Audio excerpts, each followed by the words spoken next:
آریان نازم، همه دوستایی که اینجا هستن، کاکر صاحب که یک صدا کردن سر ما و خلاصه همه دوستا. امیدوار هستم خوب، صحتمند، پر انرژی، سرحال، با عافیت، خلاصه چیزی که آرزوی خوب است دنیا نصیبتان شب هم یک جمعه خلاصه کنیم باشه.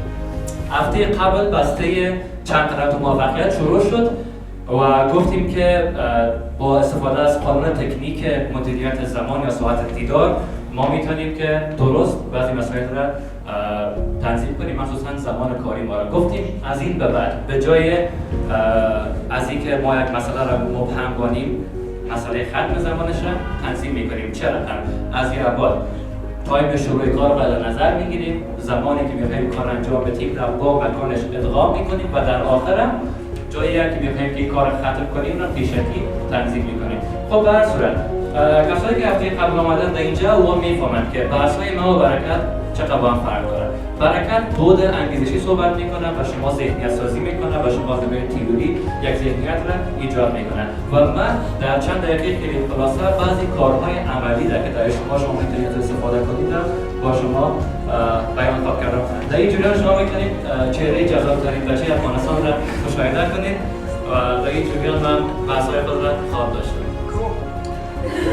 ببینید روشنیش کنیم از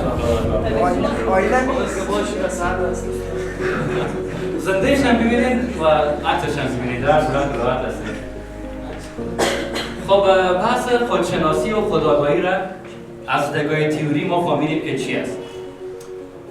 میشه بسیار با قطعیت خیلی بزرگ گفت که بزرگترین و مهمترین مسئله در روانشناسی مسئله خودشناسی است. و استاد مجروی عزیز وارد شدم و شما سلام. بزرگترین و مهمترین مسئله در بود روانشناسی مسئله خودشناسی است. چرا؟ چون خودشناسی را کسی که برکت به شما گفت به شما میگه که تو کی هستی؟ توانایی چی است؟ نقاط ضعف چی است؟ در کدام رشته تحصیلی باید تو اقدام کنی؟ در کدام بخش کاری تو باید اقدام کنی؟ در داخل تو چی میگذره؟ با چه قسم آدم باید تو رابطه داشته باشی؟ باید در کدام محیطات تو کار کنی؟ خلاصه از همه جهان وجود داخل تو را آگاه میسازه.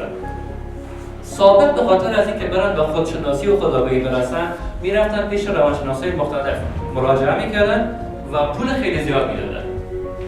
مشاورای مختلف، مشاور فرهنگی، مشاور کار، مشاور امور همسرداری، مشاور خانواده، مشاور ورزشی، مشاور امور تحصیلی، خلاصه هزار مشاور تو پیدا میکردی، براشون پول میدادی که به تو میگفتن که داخل درونی تو چی میگذره یا به عباره ساده‌تر به خودشناسی تو را برسان. اما امروزه این مسئله نیست. امروزه دانشمندای بخش علوم انسانی، بخش جامعه شناسی و روان شناسی این کار خیلی ساده انجام داده و برای ما خیلی ساده این کار پیشکش میکنه.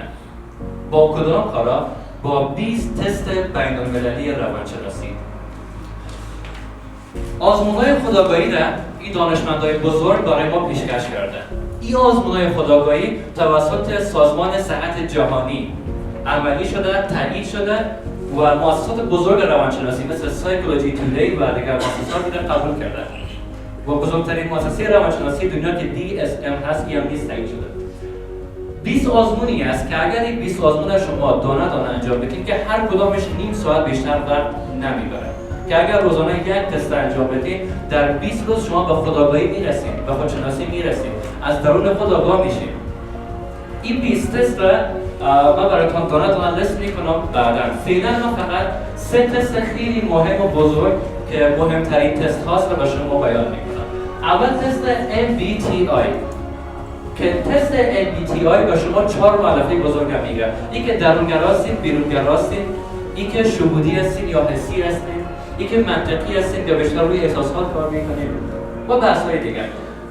تست هوش هیجانی بارمان که این را امریکایی‌ها ساختن. این تست به شما میگه که ضریب هوشیتان چقدر است.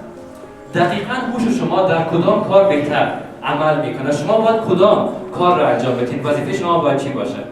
و سومین تست بین‌المللی بزرگ تست شناسایی مسیر شغلی است که به شما دو چیزا میگه که در کدام رشته تحصیلی شما استعداد دارید و در کدام شغل باید شما اقدام کنید که در اون کار پیشرفت کنید. خب به نظر شما اگر شما بفهمید که درونگرا هستید، بیرونگرا هستید، این که شما شهودی هستید یا احساسی هستید، این که هیجان و آیکیویتان چقدر است و اینکه بفهمید که در کدام رشته باید شما اقدام کنید. اگر یا را بفهمید شما با یک موفقیتی که انتظارش دارید نمیرسید، خب معلوم دار است که میرسید. از اون خاطر است که من میگم خودشناسی بسیار مهم است. خودآگاهی خیلی مهم است. اگر این تست را شما انجام دادن بتونید، مطمئن باشید که 80-90% شما به خوددرونی و آگاهی درونی خود میرسید. 100% براتون من تجربه نمی‌کنم، چون این تست‌هایی هستند که میلیون‌ها بار تجربه شده و سازمان‌های بزرگ بین‌المللی آن تایید کرده. خب از این 20 تست من این 3 تست را شما فعلا معرفی کردم، ولی از خودش کردم مهمتر تست MBTI است که براتون گفتم که درونگرا بودن، درونگرا بودن رو با شما میگم منطقی و احساسی، شعوری و حسی و قضاوتی و جایی. به این داخل خود تست MBTI که نشدارم نگفتم مثلا مایر بریکس و خواهرش و مادرش این 3 نفر این تست را درست کردن. این تست با شما میگه که از 16 شخصیتی که در دنیا وجود داره شما کدام شخصیت را دارید و هر شخصیت را دانه دانه تشریح کرده به شما که اگر این شخصیت را داری تو کدام نقاط قوت را داری، کدام نقاط ضعف را داری، تو باید چه کار را انجام بدی و چه کار را انجام ندی. دانه دانه کل شخصیت را تشریح کرده. از دیدگاه تست MBTI همه انسان‌های دنیا دو گروه هستند، یا درونگرا هستند یا بیرونگرا که اصطلاح فارسی برش داریم مشاهده‌گر. پیشتر برکت همه مسئله تشریح کرد که درونگرا چی است، بیرونگرا چی است، ولی خب یک کلمه اگه من بگم درونگراها کسایی هستند که دوست دارن پشت صحنه باشن، بیرونگراها کسایی هستند که دوست دارن روی صحنه باشن. برینکس بیرونگراها را باز دوباره تقسیم کرد خردگراها و پشتیبانها.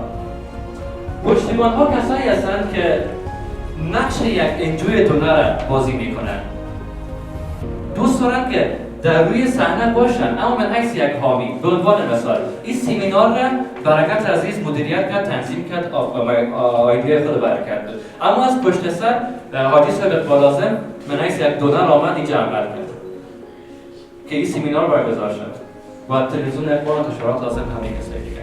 پس یا چی میشن؟ پشتیبان میشن و خردگراها کسایی هستن که دوست دارن عملا در اون کار باشن، مثل برکت که میگن باید این سمینار را پیش ببرن.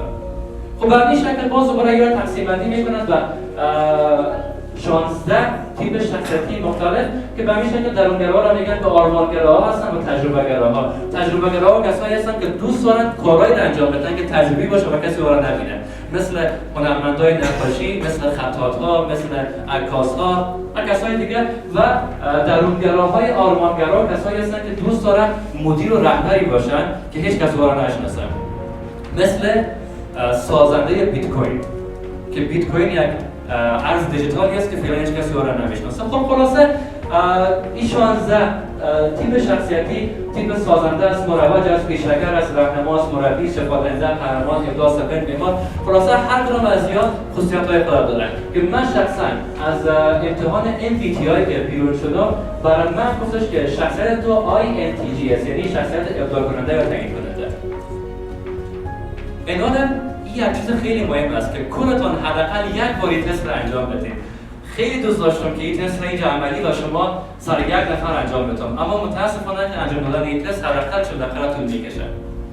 از اون خاطر ما با شما یک جایگزین دیگه میتونم.